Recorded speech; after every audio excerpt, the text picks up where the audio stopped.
Assalamualaikum warahmatullahi wabarakatuh. Alhamdulillah rabbil alamin wassalatu wassalamu ala asyrafil anbiya'i wal mursalin sayyidina Muhammad wa ala alihi wasallam ajma'in. Rabbi shrah li sadri wa yassir li amri wa hlul 'uqdatam min lisani yafqahu amma ba'd. Kita sambung balik kitab tafsir ni, kitab tafsir Azhar jilid kelima ni kita ni dah. Kita duk baca surah Yunus lagi. Ayat kelima, ayat ke-7, ke-8, ke-9, 10 ni. Baknya hati terpaut pada dunia lah. Hati terpaut pada dunia. A'udzubillahi minasyaitonir rajim. Bismillahirrahmanirrahim. Innal ladzina yarjuna liqa'ana wa radu bil hayatid dunya wa tama'annu biha wal ladzina hum 'an ayatina ghafilun. Ulaika ma'wahumun nar bima kanu yaksibun. Innal ladzina amanu wa 'amilus solihati yahdihim rabbuhum biimanihim tajri min tahtihim al-anharu fi jannatin na'im. دعواهم فيها سبحانك اللهم وتحيتهم فيها سلام آخر دعواهم أن الحمد لله رب العالمين. Jadi kita baca terjemahan dulu sebelum kita baca tafsirnya. Terjemahan harfiah ke terjemahan lah biasanya. Innal ladzina yarjuna liqa'ana, sesungguhnya orang-orang yang tidak mengharapkan, la yarjuna liqa'ana, tidak mengharapkan pertemuan dengan kami.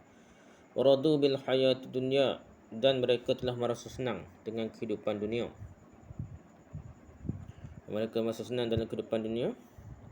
Wa tatma'annu biha, dan telah tenteram dengan dia dah, dengan kehidupan dunia lah.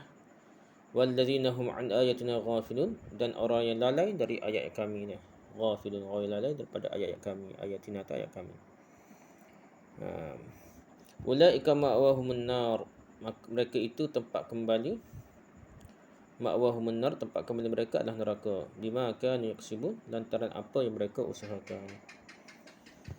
Innal ladzina amanu, sesungguhnya orang yang beriman, wa 'amilus solihat, dan beramal soleh, yahdihim rabbuhum biimanihim, Tuhan mereka akan memimpin mereka, membimbing mereka, membimbing mereka, memberi petunjuk kepada mereka dengan iman mereka, biimanihim. Tajri min tahtihil anharu fi jannatin na'im, mengalir di bawah mereka sungai-sungai. Al-anhar tu sungai-sungai, fi jannatin na'im, dalam syurga-syurga kenikmatan. Surah mereka dalam ialah Maha Suci Engkau ya Tuhan.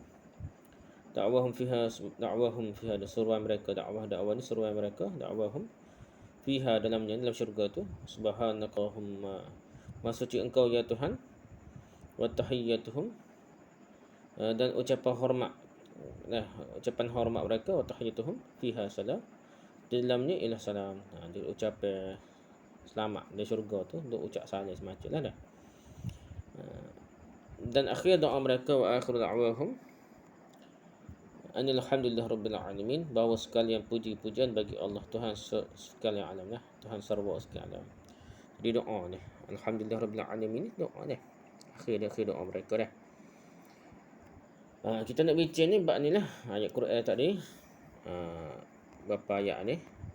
7, 8, 9, 10, 4 ayat ni. Tentang hati terpaut pada dunia. Pada ayat-ayat terdahulu, terutama ayat ke-5 dan ayat ke-6, disuruh merenung alam. Kita baca dah ayat 5 dan 6, suruh merenung alam. Guna memperhatikan kebesaran ilahi pada semua langit dan bumi. Disuruh memperhatikan perlainan, pertukaran lah, perbezaan dan pergantian siang dan malam. Segala sesuatu cubalah renung dan pelajari dengan saksama, sampai pun kepada ulat kecil yang menjalar di atas tanah pun kita suruh kita perhatilah dah. Semuanya itulah ayat-ayat, tanda-tanda kebesaran Allah. Semuanya adalah tanda bukti bahawa alam ini tidak terjadi dengan sia-sia. Bukan jadi dengan sia-sia dah. So dah bukan jadi dengan sendirilah, dan benda tu sangat pelik, ada satu super power dah. Dah. Kalau putih panggil supernatural dah. Sebenarnya super power dah. Bahkan semuanya dijadikan dengan benar, dengan ada kebenaran, ada ketentuan, sama ada sistematiknya, dah ada hikmahnya dah. Tuntutlah ilmu pengetahuan terutama berhitung dah, dengan segala cabangnya, matematik lah, dengan detail lah. Semua cabang ni kalau kira kat, termasuk ke Dr. Repa ada kira dia dah. Aljabarnya, apa sekunder tahu lah. Chemistry ni kimia dah, ilmu ukurnya dan ilmu pasti lah. Yang semuanya itu dalam bahasa Arab disebut Ibn Riyadah. Riyadah. Matematik pun riyadah panggil dah. Artinya latihan akal untuk berfikir. Apabila ilmu ini telah dipakai untuk merenung fakta-fakta yang terlalu banyak di alam-alam ini, dan yang dapat kita selidiki hanya terbatas jua, namun akhir kelaknya semua itu akan sampai kepada suatu kesimpulan. Kaji ilmu sains, tak kira lah matematik, kau sains sungguh, kau fizik, kimia, baju, kau apa dah. Kita akan akhir kali pada satu kesimpulan, iaitu kesimpulan yang telah dilakukan Tuhan dalam ayat kelima di atas tadilah kita bincang sebelum ni. Tidaklah Allah menjadikan yang demikian itu melainkan dengan benar, melainkan dengan detailnya, yang benar, tepat, canggih.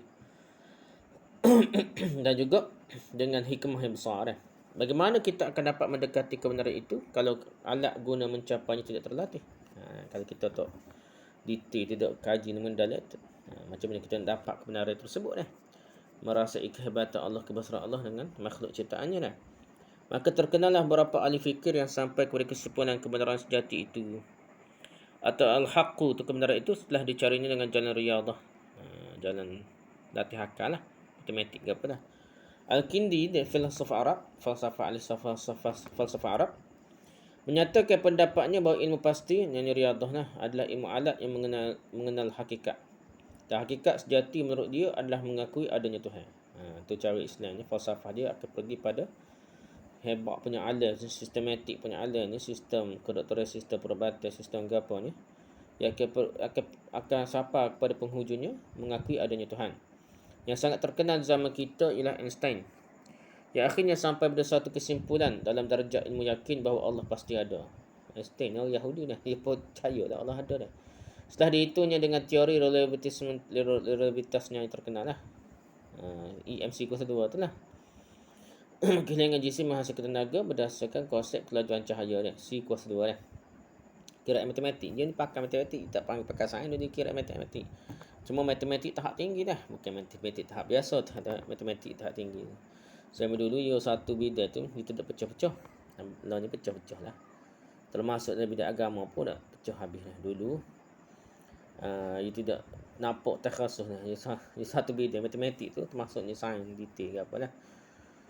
Anjuran ini bukan untuk Einstein saja dah, tetapi untuk seluruh manusia berakal agar dicapainya menurut kemampuan akalnya. Kalau fikir titik kira, kita akan berasa kehebatan Allah, kebesaran Allah, ada kedetailan, kecanggihan dalam penciptaan alam ni dah.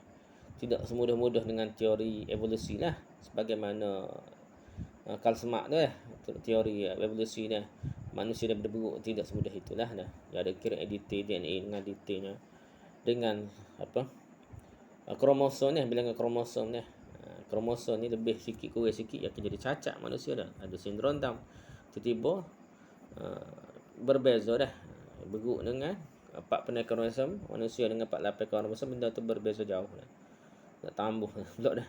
Di benda tu jauh lah, tak kena dah, tak kena sikit akan jadi satu je sikit kecacatan pada genetik akan menyebabkan kelemahan makhluk tu, dia akan jadi cacat dah, tak jadi buruk sempurna, tak jadi manusia sempurna, dia akan jadi cacat dah. Sekarang setelah nyata ada Tuhan menurut tanda-tandanya dah, sehingga menimbulkan takwa kepadanya, dia kita berasa hebat ciptaan Allah ni, kita akan berasa perlu bergantung dengan Allah, perlu bertakwa, ingat pada Allah, takut pada ikut perintah Allah dan tinggalkan larangan Allah. Datanglah ayat memberi tuntunan bagi nilai hidup. Lepas bercerita ayat kelima kena, kita nak suruh ada nilai kehidupan kita ni dah, nilai hidup ni. Kalau sekiranya sudah diketahui bahawa segala yang terjadi ini adalah tanda dari adanya yang mencipta, maka janganlah hidupmu itu kamu sediakan untuk yang dicipta. Jangan kita susah payah untuk yang dicipta dah, untuk dunia lah dah, tetapi langsunglah hubungan jiwamu dengan pencipta itu sendiri dah. Hebat sedang mana kereta, kaya, jaji besar sedang mana pun dah, kaya sedang mana dunia ni, benda tu makhluk belaka dah. Yang lebih hebatnya pencipta dah. Kita ni menilaikan harga dah, harga yang mahal dah. Pitih ada nilai ke apa semua tu dengan anggapan manusia dah, sebenarnya tak ada nilai apa dah. Kalau manusia sendiri rasa tidak bernilai, tak ada nilai pitih ni dah. Tiba-tiba dianggap nilai, itu jadi bernilai dah. Jadi sebenarnya yang sebenarnya hebatnya ialah pencipta itu sendiri dah. Pengetahuanmu tentang alam dan penciptaan alam gunakanlah untuk mempertinggikan nilai dirimu dan diri kemanusiaan kamu lah. Sedarlah bahawa kamu adalah khalifah, pengganti khalifah dari pencipta itu dalam alam ini. Ada dua masalah, setengah tu ulama tak setuju khalifah ni khalifatullah tak kena, dia kata setengah kata boleh lagi. Yang pentingnya khalifah, yang pentingnya pengganti pada penguasa di muka bumi. Nah, gitulah kita kata dah. Bukan untuk merosakkan, melainkan untuk melanjutkan bangunan kehidupan, dan kami hanya singgah di sini di dunia ini, bukan buat untuk tetap tinggal di muka bumi ini. Sebab itu maka anjuran menilik memperhatikan alam di ayat ke-6 tadi menimbulkan 3 fakta. Pertama, alam yang nampak oleh mata. Kedua, Tuhan yang nampak oleh akal. Ketiga, diri kita sendiri. Ada 3 perkara lah. Kalau kita perhati ayat ke-6 tadi, 3 fakta. Pertama, Allah yang kita nampak dengan mata kita, kebesaran Allah dan sebagainya. Kedua, Tuhan yang nampak oleh akal. Di sebalik Allah yang hebat punya, canggih ciptaan Allah SWT, kita nampak dengan akal kita, Allah Tuhan ni je buat ni, bukan jadi dengan kebarangkalian teori evolusi ni kebarangkalian kebarangkalian macam mana punya DNA punya DT sikit selah sikit berbeza genetik ni, susunan atom-atom dalam rangkaian DNA tu salah sikit yang akan jadi cacat tu, yang akan jadi cacat lah. Jadi tidak kata nak jadi secara kebetulan gimana ni. Jadi berdua ni merasai kehebatan Allah SWT, adanya pencipta yang maha hebat. Ketiga, barulah kita fikir ni kat diri kita gimana, kita ni kita tahu dah Tuhan tu hebat. Adakah kita masih mempertuhankan makhluk tok wali ke tok guru kubur gawa ataupun kebesaran makhluk sehingganya kalau doa minta hajat gapo berasa Allah jauh benar tak dengar dah. Perlu ke perantara tok wali bawa siapa ada seolah-olah ni pekok tak sehebat tok wali dia dah. Ni masalah. Jadi kita kena fikir diri kita ni bagaimana hubungan kita dengan Tuhan pencipta kita. Sesudah yang ketiga ini, iaitu siapakah diri kita, timbullah kelaknya pertanyaan akan arti hidup. Dari sinilah akan menyusul takwa. Sebagaimana disebutkan pada ayat ke-6 di atas tadi, dan insaf bahawa hidup ini bukan hidup ini sahaja, melainkan ada kelanjutan daripada kehidupan kita di dunia ini akan sampai ke negeri akhirat. Orang tidak memikirkan kelanjutan, dia mati, lepas mati guana, dan gelap pula lah keadaannya setelah dia mati. Jadi akan jadi penyesalan kehidupan dia. Inilah dijelaskan pada lanjutan ayat. Sesungguhnya orang tidak mengharapkan pertemuan dengan kami. Mula-mula ayat ke-7 lah. Jadi orang yang tak mengharap pertemuan dengan Allah SWT, dia tidak akan buat bekalan untuk menuju akhirat. Dia tidak fikir kehebatan pencipta di sebalik alam yang ciptaan yang hebat tersebut. Dan dia tidak fikir bagaimana hubungan dia dengan Allah pencipta, dan bagaimana dia akan bertemu pula dengan Allah SWT. Dia fikir dunia sahaja, kehidupan dia dunia dia. Dan mati saja dah. Ni jenis orang tak memikir lah, tak fikir siapa ke diri dia dah. Di sini terdapat kalimah la yarjuna, kita artikan tidak mengharapkan, atau dalam ungkapan bahasa Indonesia yang moden, tidak mempunyai harapan atau tidak punya hari depan tak ada harapan. Itu putus kepercayaannya sehingga masa mati itu saja dah. Dia fikir sekat mati dah, sekat tu dah. Di belakang mati tidak ada apa-apa lagi. Asal kata ialah rojaan, berarti harapan. Dan menurut Al-Fayumi dalam Kamus Al-Misbah, dalam kalimah rojaan yang berarti pengharapan itu, terkandung juga erti takut. Rojak tu harapan juga berarti takut. Ada juga maksud takut sebenarnya. Sebab orang yang mengharapkan sesuatu, seketika itu juga merasa takut harapannya tidak akan tercapai. Harap-harap ni kita akan ada perasaan takut tak tercapai harapan kita. Dan rojaan itu pun dapat diartikan cita-cita. Ayat 7 ini masih bersangkut rapat dengan ayat ke-6 tadilah. Orang yang merenung semua langit dan bumi dan perhatikan perlainan malam, pertukaran perbezaan malam dan siang ni, nescaya akan timbullah kepercayaan, timbullah keimanan akan adanya Tuhan. Sebab itu dia menjadi seorang yang bertakwa.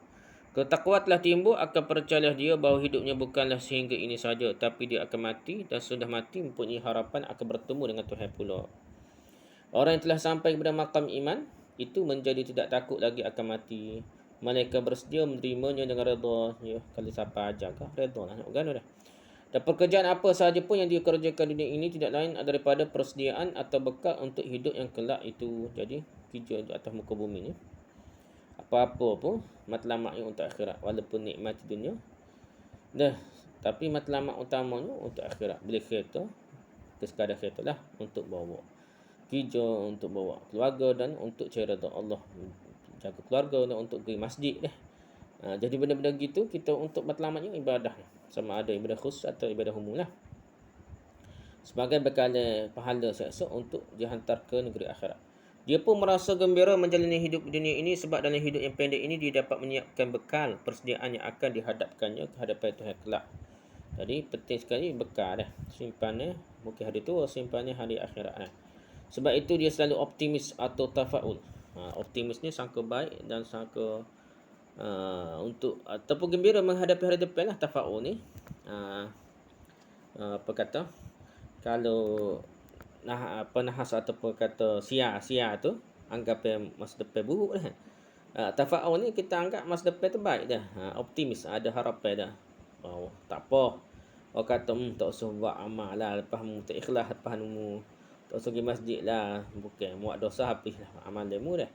Tapi dia tidak, dia teruskan amalan baik kerana dia harapan dia ada silik-silik tak apa dengan Tuhan, moga-moga kebaikan dia akan berguna untuk dihantar ke negeri akhirat. Sangat berbeza keadaannya dengan orang yang renungannya di dalam hidup ini hanya di sekitar benda saja Dia beredar di sekitar makhluk saja tapi tidak sampai kepada Khalik. Tak sampai kepada Tuhan pencipta. Dalam keadaan falsafah ni keadaan falsafah dia hanya melihat fizikal. Fizik saja, tidak memperhatikan metafizik. Orang yang metafizik ni benda gaib benda di sebaliknya Orang yang seperti ini tidak merasa ada sesuatu yang mengontrol dirinya.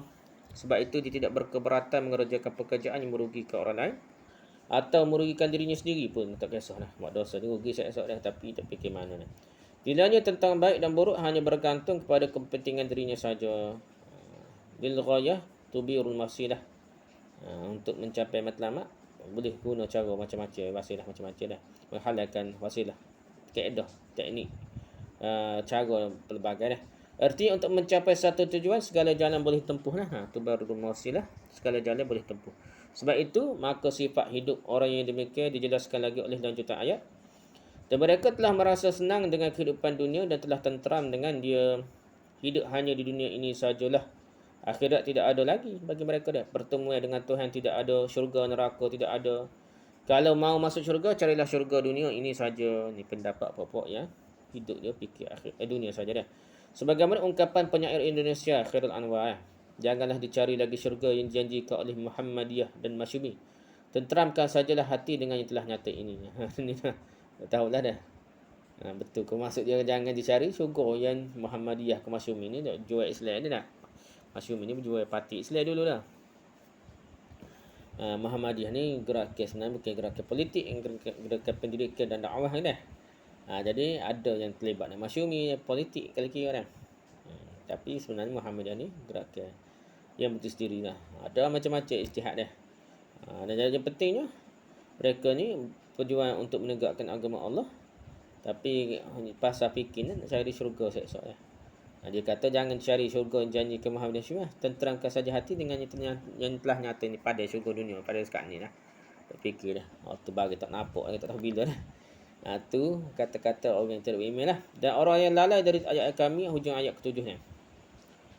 Ayat ke-7 cerita pasal orang yang lalai dari ayat-ayat tanda-tanda kebesaran Allah ni Tidak ada perhatian kepada tanda-tanda adanya kekuasaan Tuhan, malahan tidak mahu percaya pula kepada kuasa Tuhan, kekuasaan Tuhan dan negeri akhirat. Kalaupun terbentang ayat-ayat dan tanda-tanda itu di hadapan matanya, namun perhatiannya tidak ada kejurusan itu, malahan kadang-kadang menjadi buah cemuh.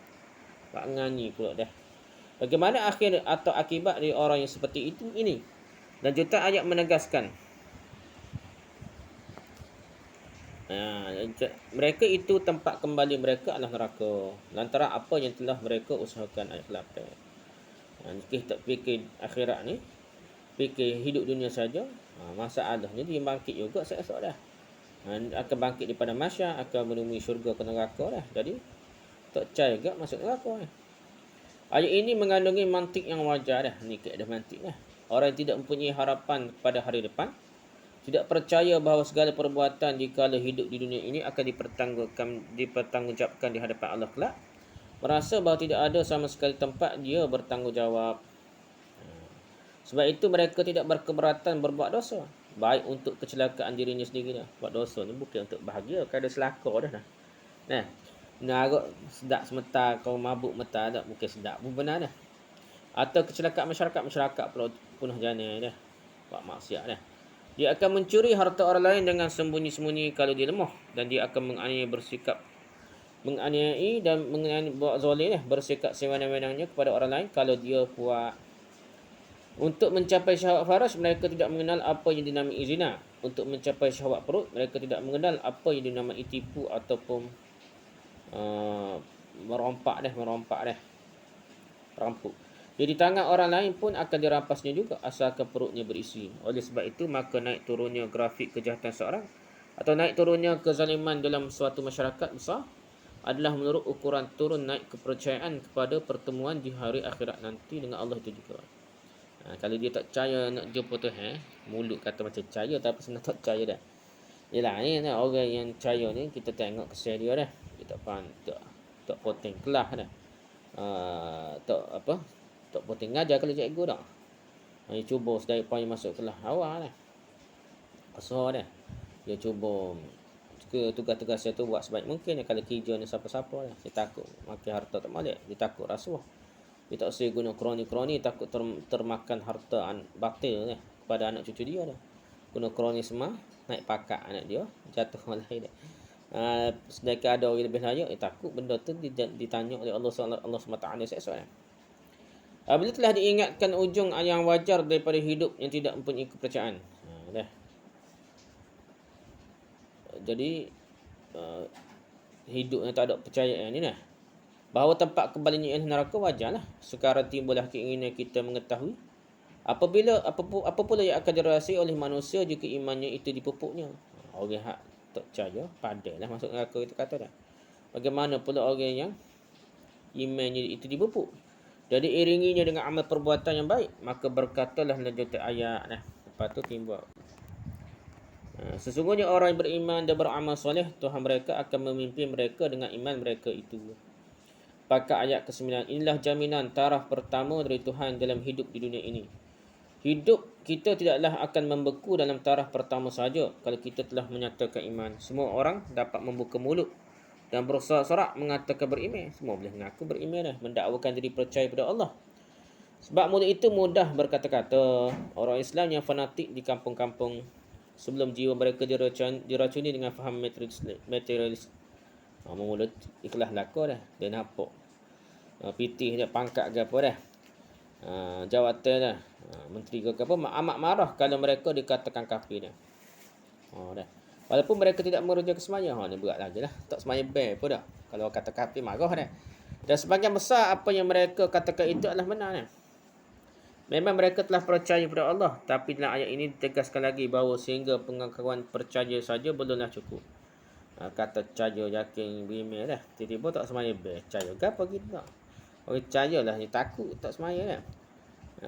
Iman adalah kepercayaan dalam hati dan dia belum bererti dah sebelum dibuktikan dengan amal soleh. Bukti ni kena semaya dulu dah. Kalau kata percaya buat dosa semua semaya hak basic lah. Islam ni basic ni semaya lah dah. Tak semaya pun dok nak ngaku Islam pek dah gapo dah.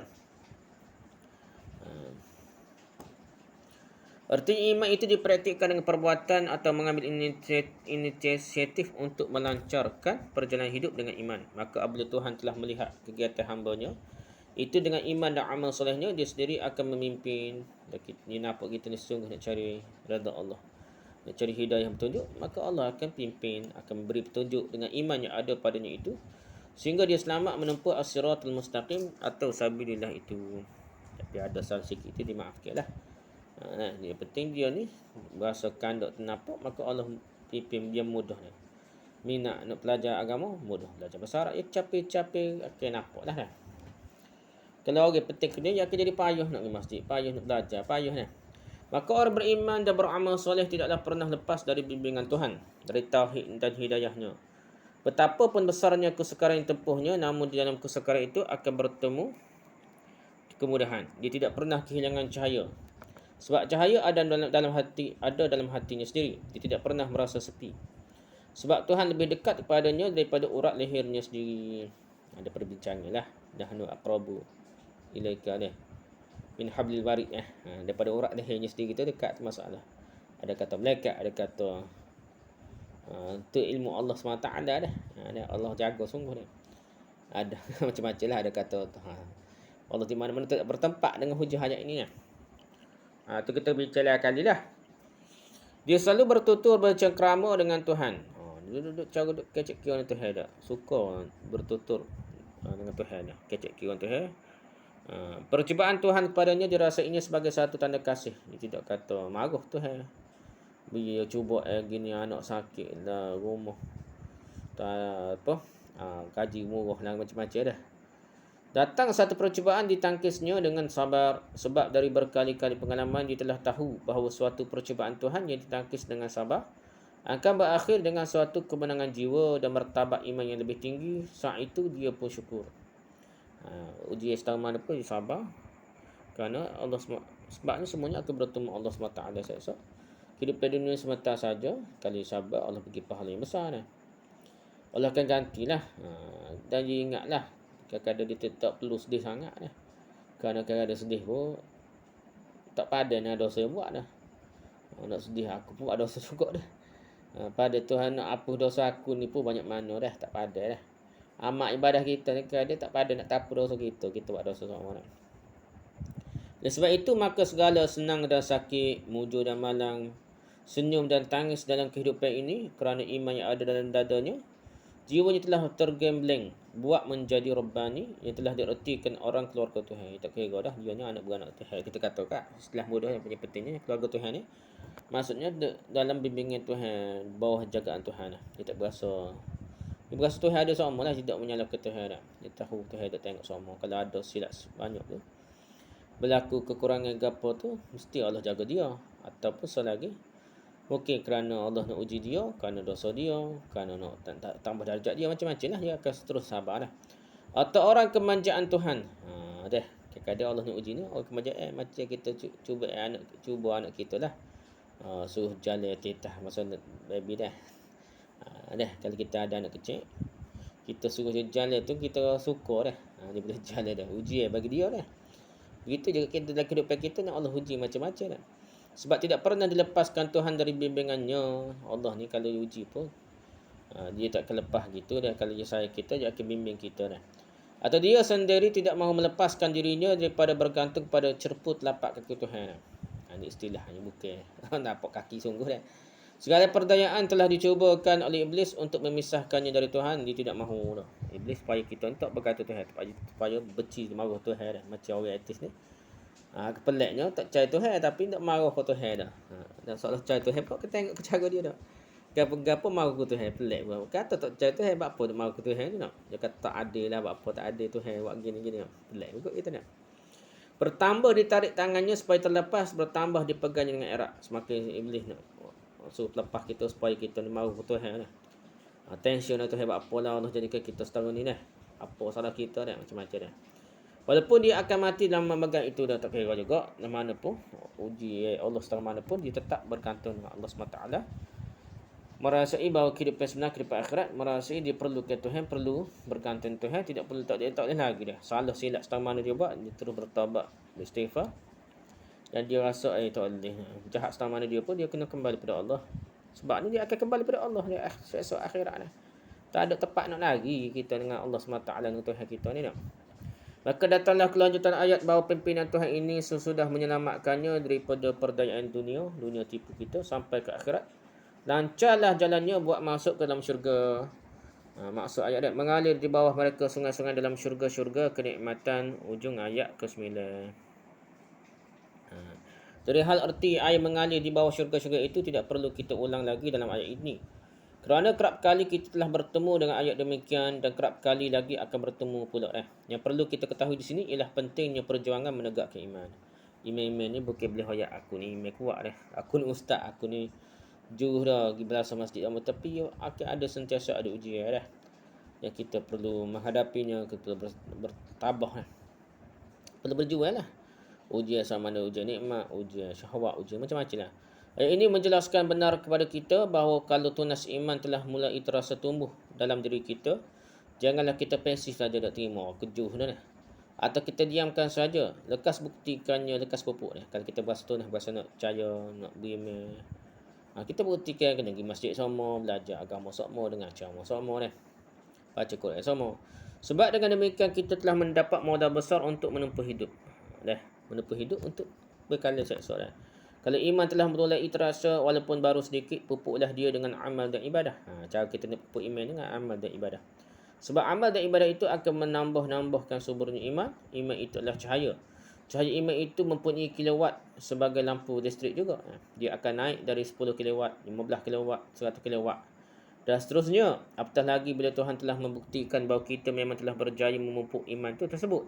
Tuhan akan bantu kita pula dah. Kita nampak bersuara. Nak ke Tuhan.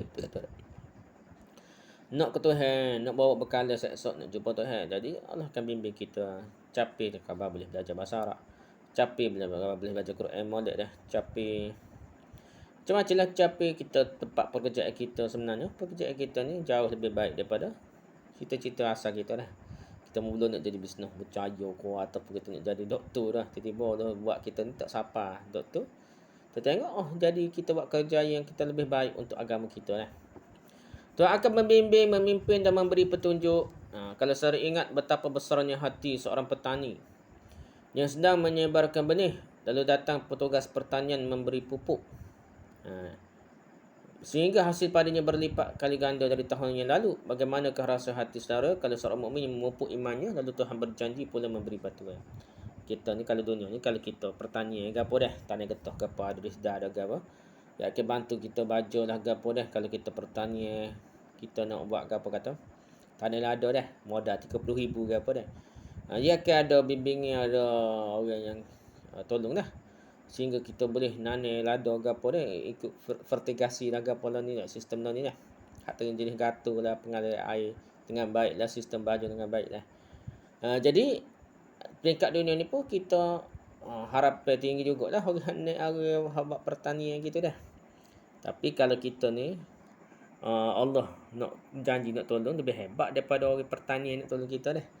Jadi Allah SWT janji akan tolong kita kalau kita berasa hati kita nak berapat dengan Allah SWT, nak pupuk iman kita dah. Dan bantuan yang dijanjikan Tuhan itu hanya akan terasa sudah usaha kita memupuk iman itu berjalan.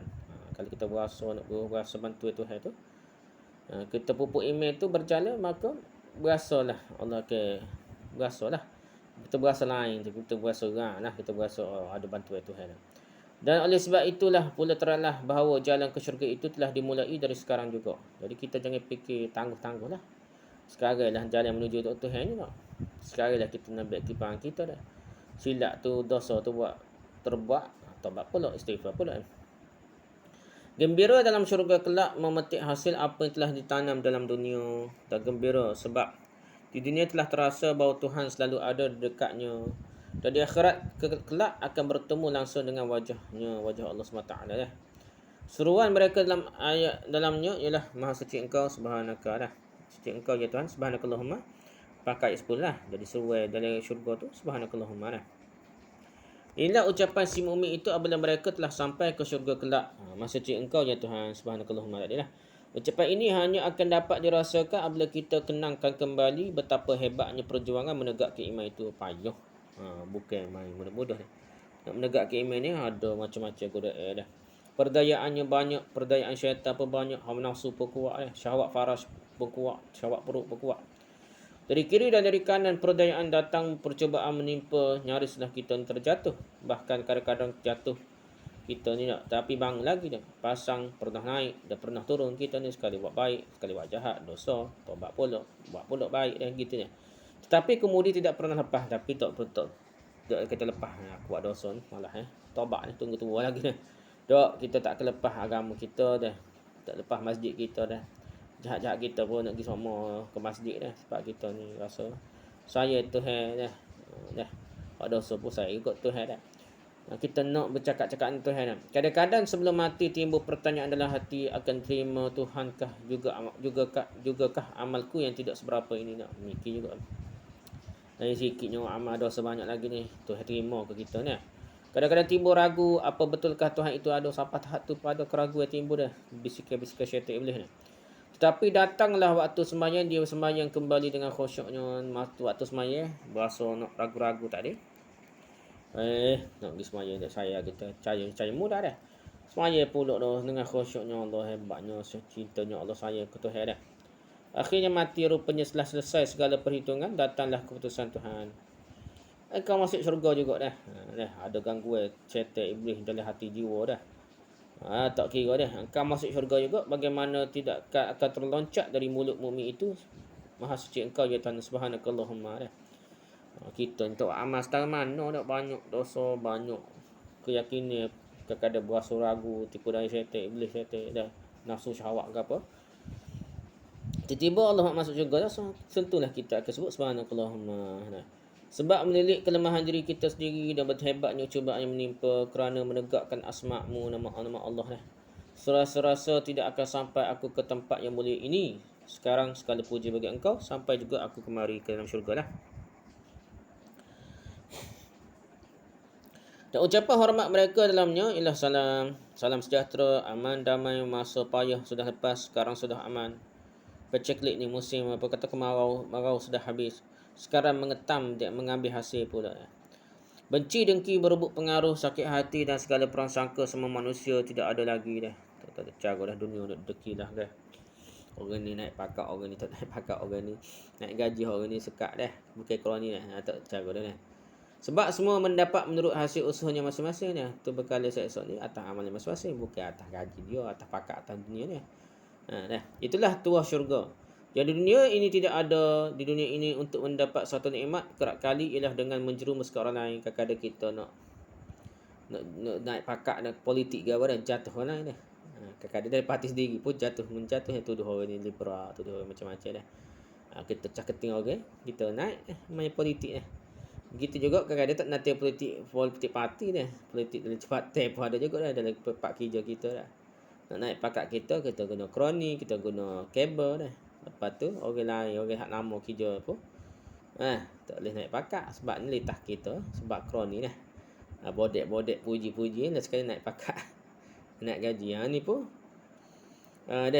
dengan cara dirumuh orang lain, habis kota, habislah. Sepatutnya orang lebih lama, lebih tua boleh naik pakak, naik gaji. Tiba-tiba dek kita hak muda kerana guna kroni dah. Sedangkan orang hak lebih lama lebih berjasa pada jabatan, pada ada macam-macam lah dunia ni. Jadi dunia tu dapat senikmat, kadang-kadang kerap menjerumus orang lain, menjatuhkan orang lain. Dan akhir doa mereka bahawa segala yang puji-pujian ialah bagi Allah Tuhan serwa sekalian alam. Ujung ayat ke-10.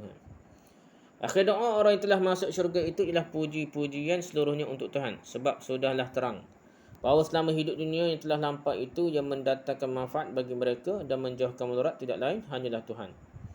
Dan puji-pujian pula atas kurnia yang terima sekarang di dalam syurga ini, nikmat rohani dan jasmani. 3 kalimah menjadi ucapan ahli syurga. Pertama, tasbih mensucikan Tuhan. Kedua, salam yang berarti damai. Sehingga syurga itu sendiri dinamai juga Darussalam, negeri damai. Jadi 3 kalimah ahli syurga ni. Pertama, tasbih, subhanakallahumma dah. Kedua, salam dah, berarti damai. Assalamualaikum ke salam dari syurga ni. Darussalam dah, syurga tu pun ada nama Darussalam, negeri damai. Yang ketiga, tahmid dah. Ngelas sekali da'wahum fiha subhanaka. Da'wahum anil hamdulillah rabbil alamin. Wa akhiru da'wahum anil hamdulillah rabbil alamin. Dan ketiga ni tahmid dah. Alhamdulillah rabbil alamin, iaitu puji-pujian yang setinggi-tingginya bagi Tuhan. Segala nikmat yang terima ni semua adalah daripada kurnia Allah dan segala pujinya bagi Allah. Dengan ini jelaslah bahawa nikmat syurga itu lebih banyak yang bersifat rohaniah. Walaupun syurga tu nampak benda zahir, kita bidadari ke apa nikmat makan sedap ke apa dah. Betul ada, tapi lebih hebat lagi nikmat rohaniah. Meskipun kita percaya dalamnya ada juga nikmat jasmaninya. Sebagaimana telah banyak disebut dalam Quran juga, dalam Quran ada sebut. Bukan jenis golongan liberal ke apa kata syurga. Maknawi syurga kita memang ada sungguh dah nikmat jasmani pun, tapi hal lebih hebat lagi rohani, jiwa rohani. Maka dalam hidup kita yang sekarang ini pun telah kita rasai bahawa nikmat rohani itulah nikmat yang kekal dan sejuk. Kadang kita nikmat dunia makan sedap, apa sedap, tak sehebat nikmat kita semuanya dengan khusyuk. Semuanya tak khusyuk, tak berasa mana dah. Semuanya kita berasa Allah dah. Ada masa-masa kita khusyuk semuanya dah. Masa ngoyak tu banyak jarang khusyuk, tapi masa khusyuk tu kita berasa nikmatnya dah. Memuji Tuhan, berasa hebatnya Allah SWT dah. Berasa kita kerdil, hina dina dah. kehinaan diri, kelemahan diri. Dah marah sebenarnya kita waspo kalau depan manusia hina diri jadi lemah. Jadi sakit dah. Jadi tapi kalau kita hina diri kita di hadapan Allah, kita berasa tenang hak tak pelik nak. Walaupun kita diberi nikmat jasmani dengan gedung yang indah, wilayah mewah, kenderaan Lux model yang baru dah, Mustang lah gapo ni dah. Dan lengkap pula dengan barang-barang Lux, barang-barang mewah dalam rumah. Tidaklah ada artinya kalau jasmani sakit atau fikiran kacau dan jiwa tertekan, tak ada pedah dah. Penyakit anxiety lah gapo dah, tak tenang dah. Lima itu hanyalah akan bagus nampak dari luar, nampak hebat nak kaya ni. Hebat dia dah, gembira dia dah. Baru dirasai adanya nikmat jasmani itu kalau rohani sendiri tenteram dah, puas, syukur dan rasa bahagia barulah rasa nikmat sungguh dah, rasa tenang dah. Tiba kereta je besar serau perut dah, balas dengan bini lah, keluarga lah, hotel lah apa dah. Nampak kereta besar, hotel banyak lagi dah. Tak tenang dah. Tak mikir kuat dah. Tak saya gitu dah. Ini jarak akan terdapat di dunia. Dah. Oleh sebab itu saya kiranya lah kita berusaha membersihkan dan memperincikan rohani kita, mempertinggikan martabat jiwa kita dengan langsung sendiri mendekati Allah. Ini taqarrub. Segala ajaran ibadah, seumpamanya sembahyang dan doa adalah hubungan berlangsung kepada Tuhan. Maka segala tawasul perantara kepada yang lain, menyembah Allah dengan perantaraan, baik perantaraan orang ataupun berhala ataupun kuburan keramat dan waliullah, tidaklah akan dapat membersihkan jiwa melainkan menambahkan kotornya. Ada setengah ni tasawuf. Ada setengah tasawuf, ada orang di atas ni bagus dah. Dia saling tok guru lepas dah dona dah. Masuk ji masa tu dah dah. Lepas tu dia kata tu zikir dah dah. Tak khabar dah. Tu ke zikir tu masa satu dia. Masuk jin dah. Lepas tu duk cerita dia tok wali dah, keramat dah. Mau nak wahabi ke apa dah. Tu karut dah. Zikir ni bukan tak khabar dah. Ni zikir tadi kau setengah tu pergi liku-liku, lepas tu dia tak khabar dah. Dia ada rentak terus sendiri dah. Macam disco dah. Tu bukan ketenangan dah. Ketenangan ni kita relax lah, tidak perlu zikir kuat dah, kita tenang dah. Kita tengah-tengah malam kita semaya, kita zikir tengah-tengah malam tu, kita boleh berasa lah itu nikmat sebenar dah. Bukan zikir ramai dengan satu sistem yang baru yang kata macam disco apa dah. Dan kita tak perlu perantaraan dah. Tawasul dengan Nabi pun lah ada khilaf setara mana pun kita, kalau kita faham konsep rohani ni, kita berasa Allah ni sangat-sangat dekat dah. Tak perlu kepada benda yang kita tak pasti dah. Keramat ni zikir la ilaha illallah kena bayar muka wali songo, muka tok wali macam-macam dah. Benda tu karut dah. Sebab sudah terang di saat itu fikiran si pemuja benda itu telah terpecah dah. Tidak langsung pada Allah Ta'ala lagi. Panggil apa istilah dia tak ingat dah. Ada dalam tasawuf dari Imam Ghazali pun kritik tak betul dah. Tapi tak amal juga tasawuf. Bayar muka tok guru lah dah. Panggil apa istilah dia. Wajah dah. Kau tak ingat istilah dia. Jadi dia nak zikir tu nak bayar muka tok guru, baru dah sampai peringkat dia dah. Tu ajaran tarekat dah. Sebenarnya tak, benda tu dia akan bukan ingat Tuhan dah. Dan sekali tu la ilaha illallah, Allah tu jadi tok wali, tok guru dia jadi Allah. Jadi gitulah. Heranlah kita melihat orang yang sangat khusyuk menekur menangis tersedu-sedu di hadapan satu kubur tu. Pelik lah dah. Ni Dr. Hangkap pun rasa pelik dah. Kubur Nabi Hud dah. Kubur tok wali mana dah. Habib-habib dah. Menekur menangis sedu-sedu di hadapan kubur dah. Yang dianggapnya keramat memohon kepada kubur itu supaya permohonannya disampaikan kepada Tuhan. Tuhan terpekok benar, tak dengar benar dah. Kena guna tok guru, tok wali ni dari kubur tu sebagai perantara